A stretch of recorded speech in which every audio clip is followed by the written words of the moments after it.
आप सभी के हृदय में विराजमान परमात्मा को मेरी राम राम। कल के एपिसोड 242 में मैंने कुछ परम गोपनीय बातें आपको बताई। आज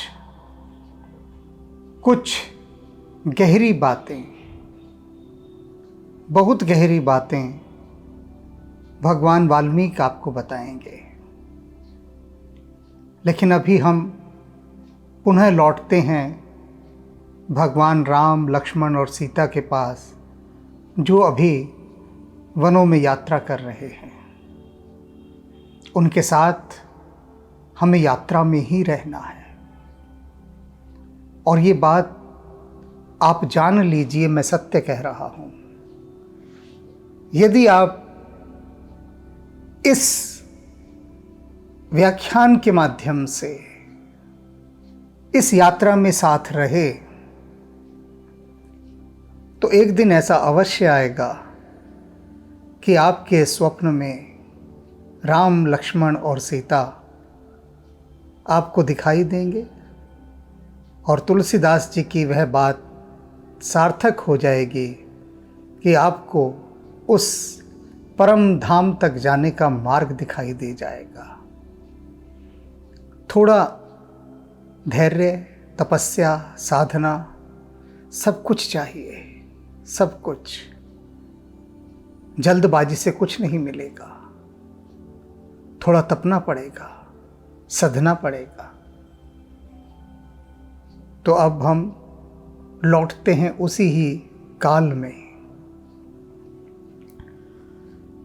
तब रघुबीर श्रमित सिय जाने। भगवान राम ने देखा बहुत चलना हो गया और सीता थक गई है। जान लिया उन्होंने। सीता जी ने कभी नहीं कहा कि मैं थक गई हूं, ठहर जाओ और नहीं चल सकते, कभी नहीं कहा। किंतु राम, सबके जी की जाने राम। राम तो जान जाते हैं सब कुछ। देख रहे हैं कि सीता इस समय थक चुकी है, विश्राम की आवश्यकता है। देख निकट बट शीतल पानी। उन्होंने देखा पास ही रास्ते में एक बहुत बड़ा वट वृक्ष है, बड़ का पेड़।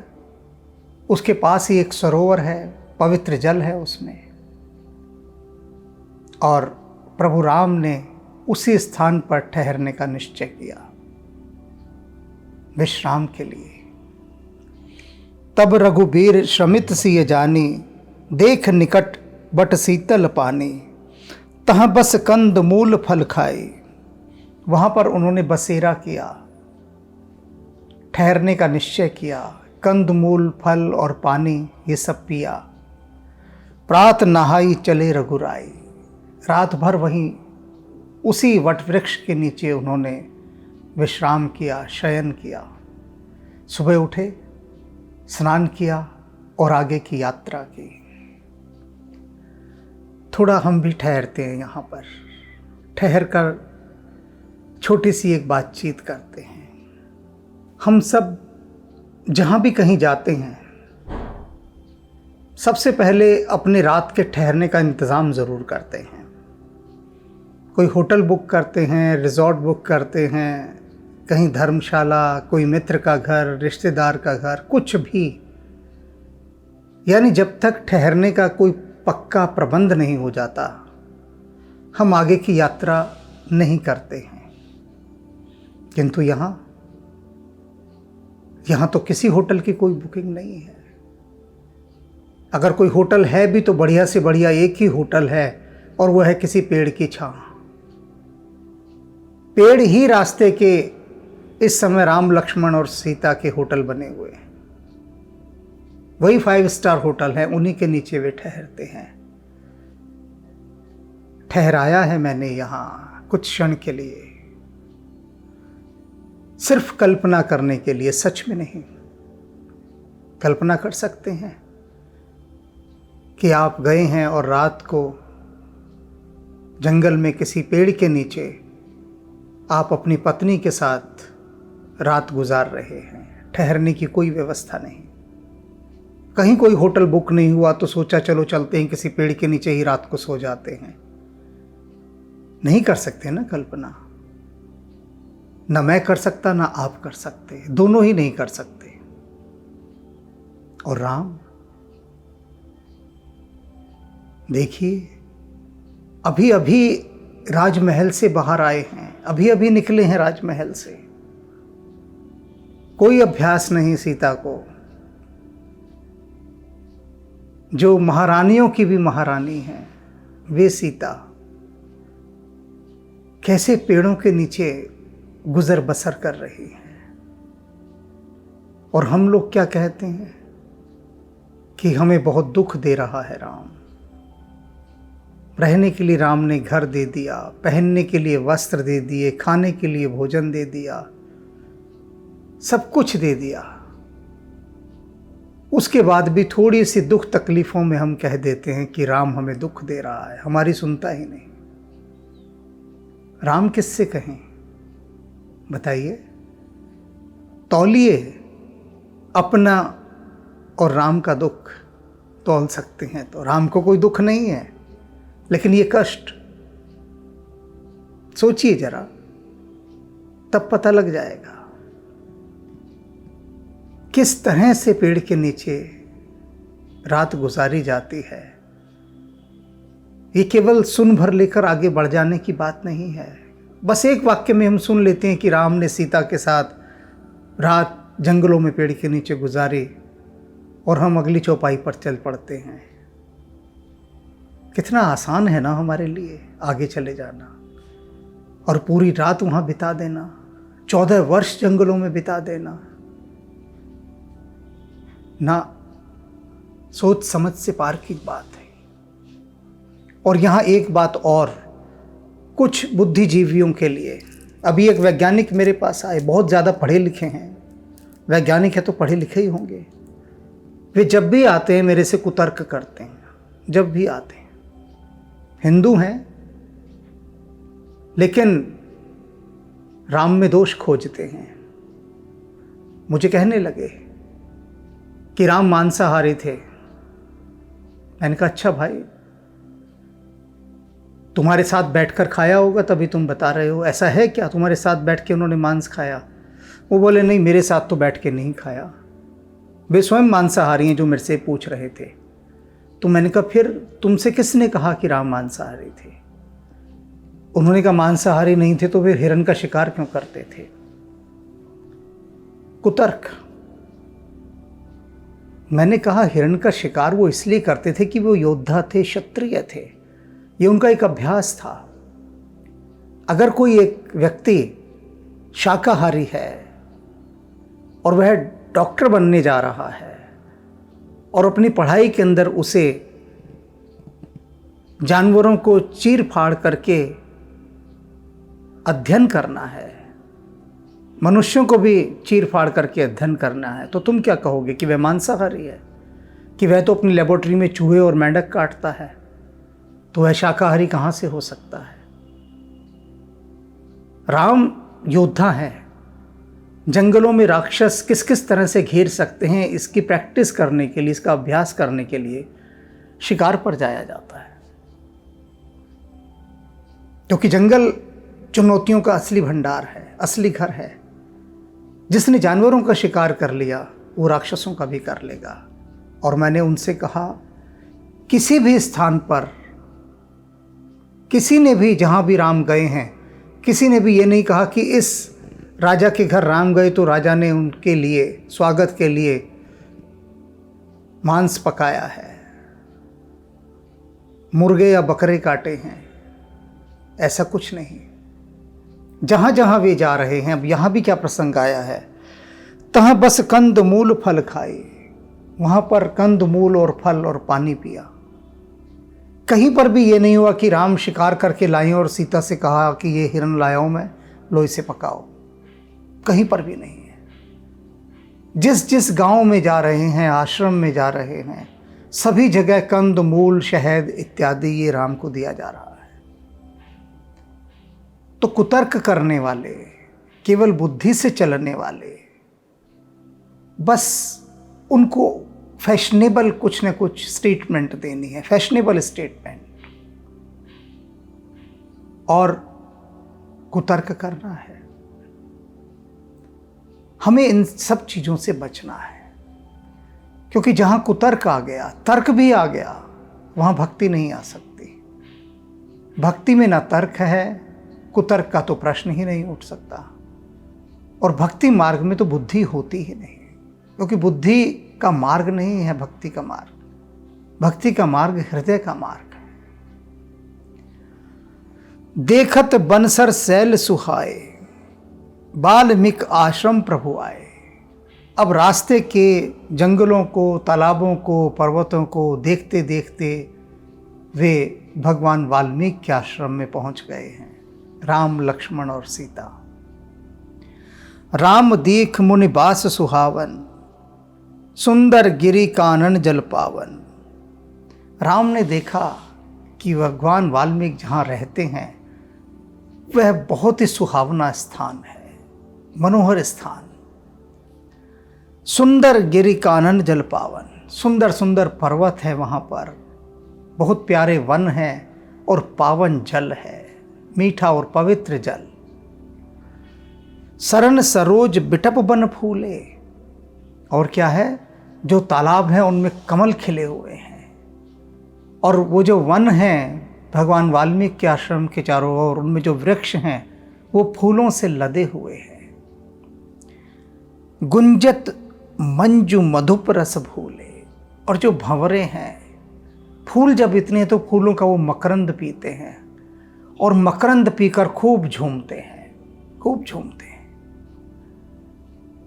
जैसे भक्त कीर्तन में झूमता है, कीर्तन रूपी मकरंद का पान करके जब भक्त झूमता है, इसी तरह से ये भंवरे झूम रहे हैं। अब तो भंवरे दिखाई ही नहीं देते, क्योंकि फूल ही नहीं रहे। जब फूल ही नहीं तो भंवरे कहाँ से? सब कुछ अब बिसर गया है, उजड़ गया है।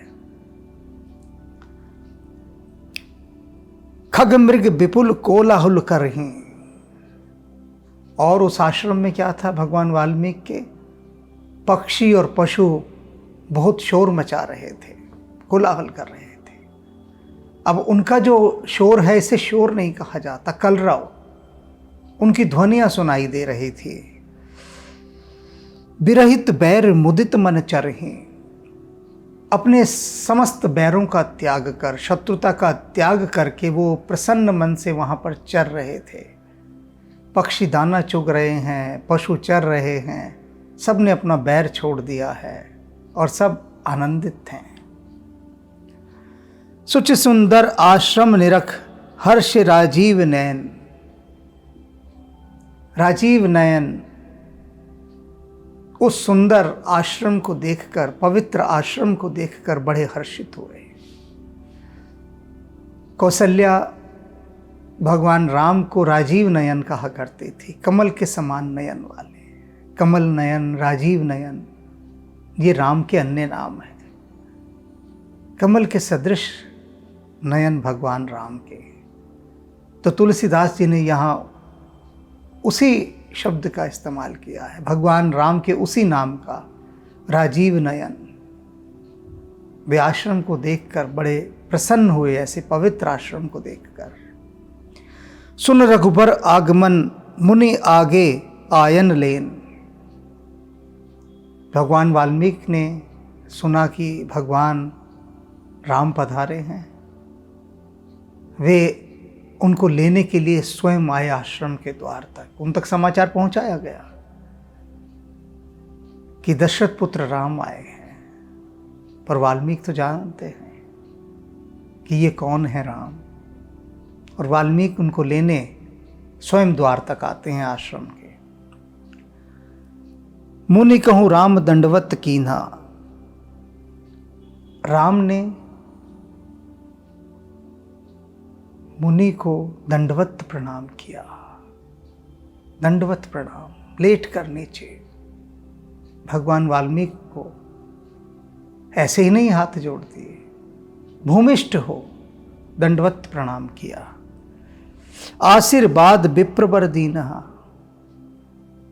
और ब्राह्मण देव ने उनको आशीर्वाद दिया। देख राम छवि नयन जुड़ाने, राम की छवि देखकर, सौंदर्य देखकर भगवान वाल्मीकि के हृदय में ठंडक पड़ गई, तृप्ति हो गई, शीतलता आ गई। कर सम्मान आश्रम ही आने, उनका विधिवत सम्मान किया राम का और उनको आश्रम में लेकर आए। मुनिबर अतिथि प्राण प्रिय पाए, और इस अथाह अपार प्रसन्नता से भगवान वाल्मीकि भला क्यों ना भरते। आज जो अतिथि उनको मिले हैं ये वो हैं जो प्राण प्रिय अतिथि थे, प्राणों से भी अधिक प्यारे अतिथि। ऐसे अतिथि को पाकर तो धन्य होना ही होना है। मुनिवर अतिथि प्राण प्रिय पाए, कंद मूल फल मधुर मगाए। ये उन्हीं जैसे बुद्धिजीवियों के लिए अब ये पंक्ति कि अब आ गए तो कुछ सर्व तो करना है ना, परोसना तो है कुछ आगे, सत्कार करना है। तो कैसे सत्कार कर रहे हैं? कंद मूल फल मधुर मंगाए। कैसे फल मंगाए? कंद मूल इत्यादि जो मधुर थे, बहुत मीठे थे। सभी स्थान पर भगवान राम के स्वागत के लिए कंद मूल फल यही मंगवाया जा रहा है। सभी स्थानों पर पग पग पर इस बात के प्रमाण बिखरे पड़े। सिए सौमित्र राम फल खाए, सीता ने और लक्ष्मण जी ने और प्रभु राम ने उन फलों को खाया। तब मुनि आश्रम दिए सुहाए, और उसके बाद मुनि ने अपने आश्रम में उनको विश्राम करने का स्थान बताया कि आप यहाँ ठहरिए, यहाँ विश्राम कीजिए। भोजन इत्यादि करा दिया, जलपान करा दिया। थके आए हैं या रास्ते के, तो अब विश्राम करने के लिए कहा। वाल्मीकि मन आनंद भारे, वाल्मीकि के मन में अपार आनंद है, बड़ा भारी आनंद है, परम आनंदित हैं। मंगल मूर्ति नयन निहारे, मंगल की मूर्त भगवान राम को वो निहारते ही जा रहे हैं, देखते ही जा रहे हैं। पास में बैठे हैं उनके और देखते जा रहे हैं उनको।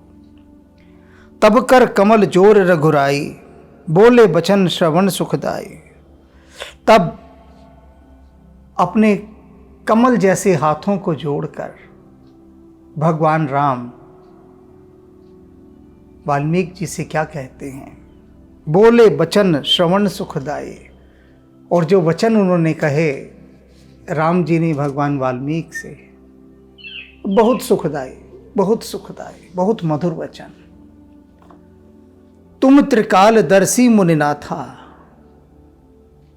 क्या कहते हैं भगवान वाल्मीकि के लिए राम कि हे मेरे स्वामी, हे नाथ, आप त्रिकालदर्शी हैं, तीनों कालों में देखने की शक्ति आपको प्राप्त है। विश्व बदर जिम तुम्हारे हाथा। और ये सारा संसार क्या है? ये तीनों काल क्या हैं? जैसे आपकी हथेली पर कोई बेर रखा हो, हथेली पर रखे हुए बेर को प्रत्येक कोण से हम एक ही बार में देख सकते हैं। बेर छोटा सा और वो भी हथेली पर रखा है। तो इसी प्रकार से ये तीनों काल आपके सामने हथेली पर रखे बेर के समान है, जिनमें आप देख सकते हैं। अस कह मुनि प्रभु सब कथा बखाने, जय जय भांति दीन बन राने। क्योंकि जब पास बैठे हैं तो भगवान वाल्मीकि ने पूछा कि राम कहो कैसे आना हुआ? तो राम कहते हैं कि हे नाथ, आप तो त्रिकालज्ञ हैं, सब कुछ जानते हैं। ये सारा संसार आपकी हथेली पर रखे एक बेर के समान है, आपसे भला क्या छिपा है? लेकिन फिर भी मैं आपको बता देता हूँ, आप पूछ रहे हैं तो। अस कह, ऐसा कहकर प्रभु सब कथा बखाने, भगवान ने अपने वनवास की पूरी कथा कह डाली। जेह जेह भांति दीन बन राने। क्या क्या घटा था, क्या क्या हुआ था जिसके कारण रानी ने उनको वनवास दिया। पूरी कहानी सारी सब सुना दी, मंथरा के भड़काने से लेकर और उनके वनवास तक की यात्रा, उनके वाल्मीकि जी के आश्रम तक पहुंचने तक की यात्रा की एक एक बात उन्होंने उनको बता दी। और फिर क्या कहते हैं बताकर कि तात बचन पुनि मात हित, भाई भरत असराऊ, मो कहु दरस तुम्हार प्रभु, सब मम पुण्य प्रभाव। जब सारी ये घटना सुना दी कि किस किस तरह से रानी ने मुझे वनवास दिया, तो उसके बाद क्या कहते हैं कि यह जो वनवास मुझे मिला है ना, क्या है यह वनवास? सब मम पुण्य प्रभाव, यह सब मेरे पुण्यों का प्रभाव है। कोई दुर्घटना नहीं है जो मुझे वनवास मिला है। हम लोग क्या कहते हैं, जब हमें कोई बड़ी उपलब्धि होती है, हमारी जब कोई लॉटरी लगती है, लॉटरी का मतलब क्या कि बड़ी उपलब्धि, कोई हाई अचीवमेंट, तो हम क्या कहते हैं कि ज़रूर हमारा कोई अच्छा समय सामने आया है, lucky time, good time, golden time, पुण्यों का प्रभाव। तो राम कह रहे हैं कि यह मेरे पुण्यों का प्रभाव है कि मुझे वनवास मिला। क्यों? क्योंकि इस वनवास के कारण ही तात बचन, पिता के वचन की मैं लाज रख पाया हूं, पुण्य मात हित, और अपनी मां के हित की बात कर पाया हूं, जो उन्हें चाहिए था। मेरी मां कैकेयी को जो चाहिए था, उसकी मनोकामना पूर्ण करने का मैं माध्यम बना, उनका हित संपादन में कर पाया, पिता के वचन की लाज रख पाया, ये मेरा सौभाग्य है। भाई भरत असराऊ, और मेरा भाई भरत वह राजा बना, उसके राजा बनने का सौभाग्य भी मुझे प्राप्त हुआ। मो कहु दरस तुम्हार प्रभु, सब मम पुण्य प्रभाव। और उसके बाद हे प्रभु, यहाँ आकर मुझे आपके दर्शन करने का जो सौभाग्य प्राप्त हुआ, यह सब कुछ मेरे इन पुण्यों के फलीभूत हो जाने के कारण हुआ। इससे बड़ी सकारात्मक सोच, पॉजिटिव थिंकिंग नहीं हो सकती। सबसे अधिक पॉजिटिविटी की ये थिंकिंग है, सकारात्मक सोच। राम कह रहे हैं, इससे पहले कि भगवान वाल्मीकि कुछ कहें, राम ही कह रहे हैं कि ये वनवास वास्तव में मेरा सौभाग्य है, मेरा अभ्युदय है। इसी वनवास के कारण तो मैंने पिता के वचन की लाज रखी, माता का हित साधा, भरत के राजा बनने का माध्यम बना, और सबसे बड़ी बात, हे मेरे प्रभु, आपके दर्शन मैं कर रहा हूँ। न वनवास मिला होता, अयोध्या में ही रह रहा होता, आपके दर्शन कैसे कर पाता?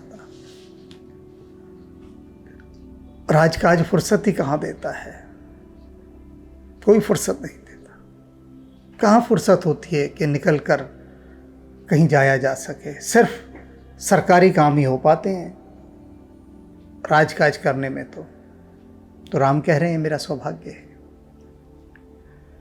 देख पाए मुनि राय तुम्हारे, कि हे मुनि श्रेष्ठ, आपके चरणों को देखने का सौभाग्य मुझे मिला, इसी वनवास के कारण ही तो मिला है। भय सुकृत सब सुफल हमारे, आज मेरे तो सारे पुण्य ही सफल हो गए, सार्थक हो गए। देख रहे हैं राम भगवान वाल्मीकि के किन शब्दों में प्रशंसा कर रहे हैं। और केवल प्रशंसा नहीं, आते ही भगवान राम ने दंडवत प्रणाम किया भगवान वाल्मीकि को। और क्या थे भगवान वाल्मीकि भूतकाल में, आपको पता ही है, पहले पता है ना सभी को। जो तरक्की भगवान वाल्मीकि ने प्राप्त की है, प्रमोशन, ऐसी आज तक संसार में किसी की नहीं हुई, किसी की भी नहीं, कि एक दस्यु से लेकर भगवान तक की यात्रा करना, यानी फर्श से अर्श तक की यात्रा आज तक किसी ने नहीं की है, औरों ने भी, बहुतों ने की है, लेकिन ऐसी यात्रा जिसमें भगवान स्वयं आकर उनके चरणों पर अपना शीश नवा रहे हैं और कह रहे हैं कि मेरे जैसा सौभाग्यशाली कोई नहीं, मेरे पुण्य सफल हुए जो मैंने आपके श्री चरणों के दर्शन किए। ये है भगवान वाल्मीकि की महिमा, जो भगवान राम अपने व्यवहार से दिखा रहे हैं। अब जहां राउर आयुष होई, मुनि उद्वेग न पावे कोई। हाथ जोड़ दिए और क्या कह रहे हैं कि हे प्रभु, अब आप मुझे आज्ञा दीजिए और बताइए कि मैं किस स्थान पर जाकर बसेरा करूं, ऐसा स्थान कि जहां पर मुनि उद्वेग न पावे कोई, कि कोई भी मुनि, कोई भी साधु सन्यासी मेरे कारण दुखी ना हो, मैं किसी की परेशानी का सबब ना बन जाऊं। पहली बात ये कह रहे हैं कि अब मुझे रहना है, जंगलों में मैं आ गया हूं, तो आप मुझे वह स्थान बताइए कि मैं वहां जाकर रहूं और मेरे कारण से जो वनों के अंदर साधु सन्यासी मुनि तपस्वी रह रहे हैं उनको कोई कष्ट ना हो, वह स्थान बताइए। क्योंकि मुनि तापस जिन ते दुख लयहि, ते नरेश बिन पावक दयहि। क्योंकि राजा यदि मुनियों के पास चला जाता है तो मुनियों को दुखी प्राप्त होता है, स्वाभाविक होता है। राजा का कहीं भी जाना इतना उत्पात, इतना बखेड़ा खड़ा कर देता है कि मुनियों की शांति भंग हो जाती है और बहुत सारे राजा मुनियों को कष्ट देते हैं। तो राम क्या कह रहे हैं कि मुनि तापस जिनते दुख लय हैं, कि जिन राजाओं के कारण मुनियों को दुख प्राप्त होता है वे राजा ते नरेश बिन पावक दहें, वे बिना आग के ही जल जाते हैं। आग की जरूरत नहीं होती उनको जलाने के लिए, उनके पापों की अग्नि ही उनको जला डालती है। इसलिए मैं वैसा राजा नहीं बनना चाहता कि जिसकी उपस्थिति से संतों को, सज्जनों को, साधुओं को, सन्यासियों को, वनवासियों को दुख की प्राप्ति हो।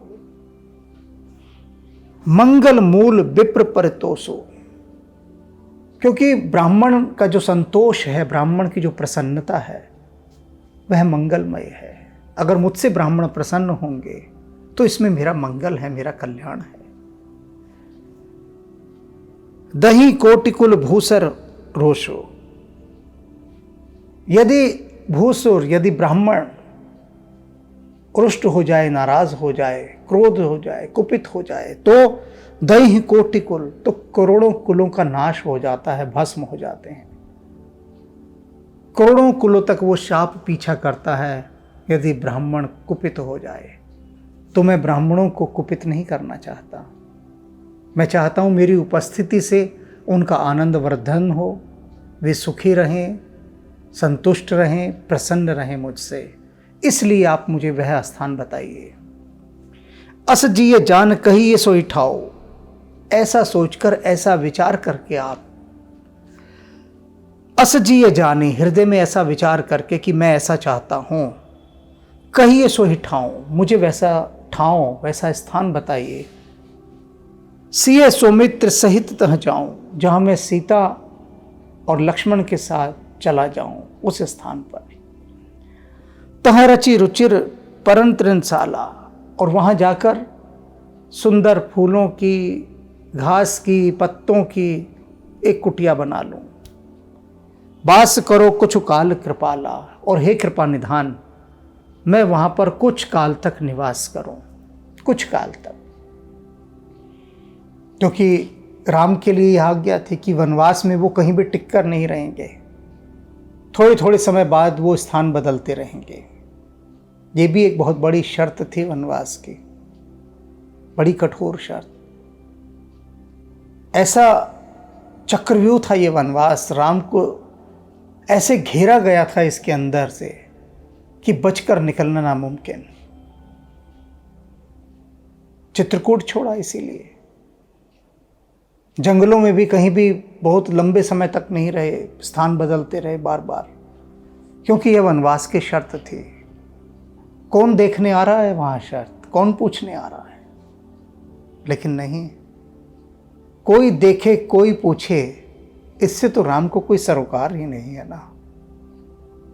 उन्होंने कह दिया था हाँ ऐसा ही होगा, तथास्तु, तो वैसा ही होगा। फिर रघुकुल रीत सदा चली आए, प्राण जाए पर वचन न जाए। ये वचन की महिमा, ये वचन की महिमा कि कोई देख रहा है या नहीं देख रहा कोई चिंता नहीं, कहा है ना वह करूंगा। सहज सरल सुन रघुबर बानी, साधु साधु बोले मुनि ज्ञानी। भगवान राम की ऐसी सरल वाणी सुनकर भगवान वाल्मीकि क्या बोले, साधुवाद किया राम का और बोले धन्य हो राम, तुम धन्य हो, धन्य हो। गदगद हो उठे भगवान वाल्मीकि की बात सुनकर, और क्या कहते हैं, कस न कहूं अस रघुकुल के तो, तुम पालक संतत श्रुत से तो। कि तुम्हारे अलावा राम ऐसी बात कोई कर ही नहीं सकता, इतनी बड़ी बात केवल तुम ही कर सकते हो जो रघुकुल की कीर्ति पताका हो। कोई नहीं कह सकता ये बात कि मुझे वह स्थान बताओ कि जहां मेरे रहने से किसी को कोई परेशानी ना हो। कितने संवेदनशील हो राम तुम, और ऐसी बात केवल केवल केवल तुम ही कह सकते हो। तुम पालक संतत सेतु, तुम क्या हो, वेदों की मर्यादा की रक्षा करने वाले हो, तुम उसके सेतु हो, पुल हो। तुमसे होकर ही वेदवाणी यात्रा करती है, तुम पालक हो उसके, और तुम्हारे अतिरिक्त कोई ऐसी बात नहीं कह सकता। श्रुति सेतु पालक राम तुम, जगदीश माया जानकी। कहते हैं राम, भगवान वाल्मीकि तो जानते हैं सब, तुम जगदीश हो, इन वेदों की मर्यादाओं का पालन करने वाले तुम वही जगदीश्वर हो। माया जानकी, और ये जो जानकी है सीता, यह तुम्हारी माया है। जो सृजत जग पालत, हरत रुख पाई कृपा निधान के।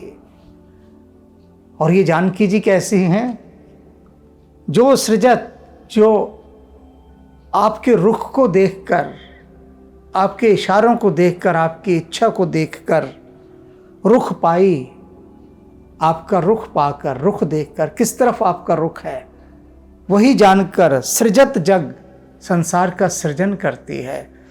पालत, पालना करती है। हरत, उसका संहार करती है, नाश करती है। रुख पाई कृपा निधान की, हे कृपा निधान, आपका ही रुख देखकर ये जानकी जी संसार का शक्ति रूपा आद्या शक्ति महामाया, ये जानकी, ये वैदेही, ये सीता आपका रुख जानकर संसार का सृजन करती है, उसे पालती है और फिर उसका नाश कर देती है। जो सहस शीस अहीस मरिधर लखन सचराचर धनी। और ये जो आपके साथ लक्ष्मण जी हैं, ये जो 1000 सिरों के स्वामी शेषनाग जी हैं, ये वही हैं। अहिस मरिधर लखन, जिन्होंने धरती को अपने ऊपर धारण किया हुआ है। सचराचर धनी, और सारे चर अचर सबके स्वामी हैं। धरती को अपने सिर पर धारण करने वाले लक्ष्मण जी, ये शेषनाग के अवतार हैं। सुरकाज धर नर राजतन, चले दलन खल निश्चर अनी। और आपने देवताओं का कार्य सिद्ध करने के लिए आपने राजा का वेश धारण किया है। राजा के रूप में आप अवतरित हुए। नरराज, मनुष्य के रूप में जन्म लिया और राजा के रूप में आप देवताओं का कार्य सिद्ध करने के लिए आए हैं। दलन खल निश्चर अनी, ये जो राक्षस हैं, राक्षसों के दलों को नाश करने के लिए आप यहाँ पधारे हैं। राम स्वरूप तुम्हार बचन अगोचर बुद्धि पर। कहते हैं हे राम, ये जो तुम्हारा स्वरूप है, तुम्हारा वचन अगोचर बुद्धि पर, ये वचन और बुद्धि से परे है।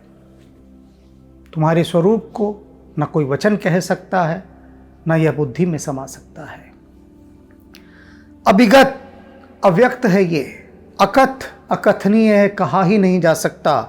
अपार नेति नेति नित निगम कहे। और ये वेद प्रतिदिन इस बात को कहते हैं कि हे राम, तुम नेति हो, तुम नेति हो, तुम नेति हो। राम को नेति नेति क्यों कहा गया? इसकी विस्तृत व्याख्या मैंने रामचरितमानस के ही एपिसोड 2020 यानी 20 में कर दी है। अब दोबारा से कहूँगा तो वो फिर दोहराना हो जाएगा। वहाँ से आप जान सकते हैं कि राम को वेद नेति नेति नाम से क्यों पुकारते हैं।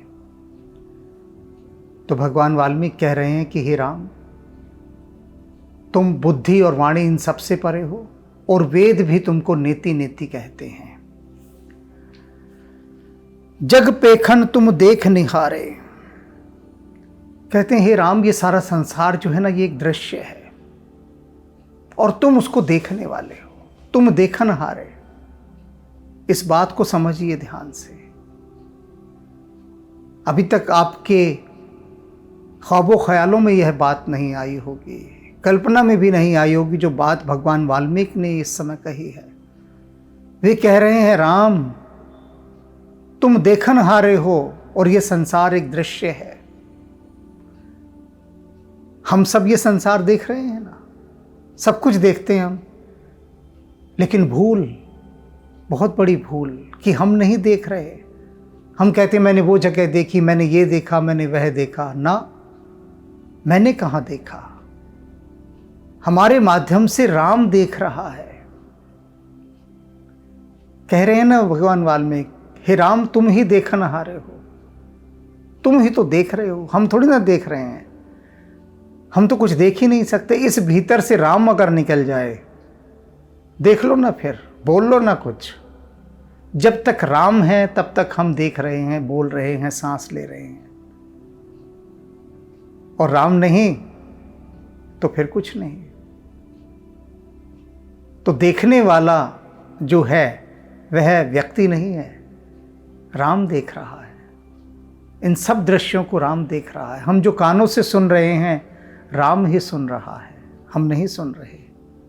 हम जो खा रहे हैं, पी रहे हैं, सांस ले रहे हैं, ये सब राम ही ले रहा है।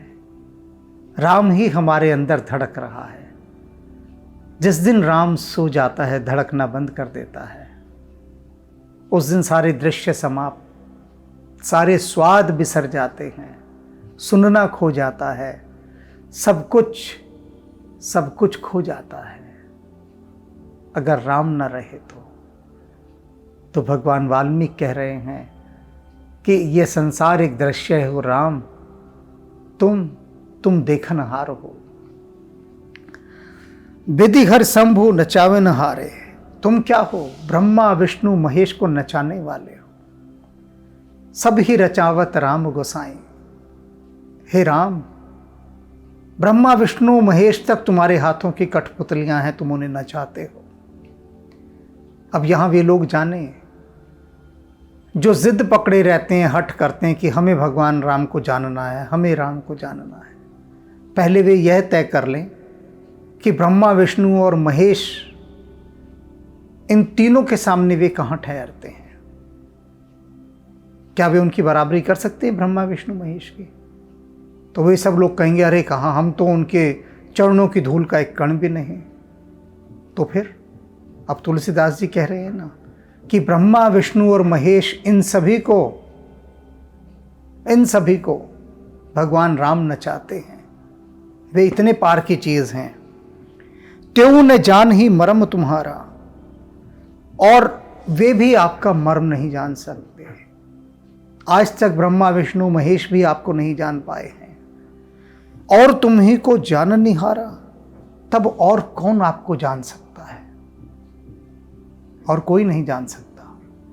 जब ब्रह्मा विष्णु और महेश भी आपको जानने में असमर्थ हैं, उनको भी आप नचाते हैं, तब भला इस संसार में कौन आपको जान सकता है?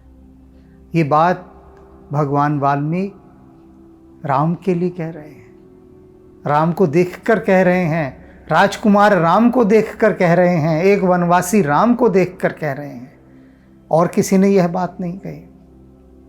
और आरंभ में राम ने भी कह दिया कि आप तो त्रिकालज्ञ हैं, सब कुछ जानने वाले। तो यहाँ पर भगवान वाल्मीकि ने भी बता दिया है कि हे राम, मैंने पहचान लिया है तुम्हें, तुम कौन हो, कौन हो तुम, मैंने पहचान लिया है। और तुम्हारी महिमा क्या है उसका भी गान भगवान वाल्मीकि ने कर दिया है। तो आप यह जान लीजिए कि राम को जाना ही नहीं जा सकता, बिल्कुल नहीं जाना जा सकता, क्योंकि ब्रह्मा विष्णु महेश भी इन्हें नहीं जान पाए। लेकिन जो व्याकुल हृदय है, जो चाहता है कि मैं राम को जानूं, उसकी इस प्यास का भी तो कोई उत्तर होना चाहिए ना। प्यास है तो जल भी होना चाहिए। तो उसका भी समाधान है। आगे भगवान वाल्मीकि बताते हैं कि राम,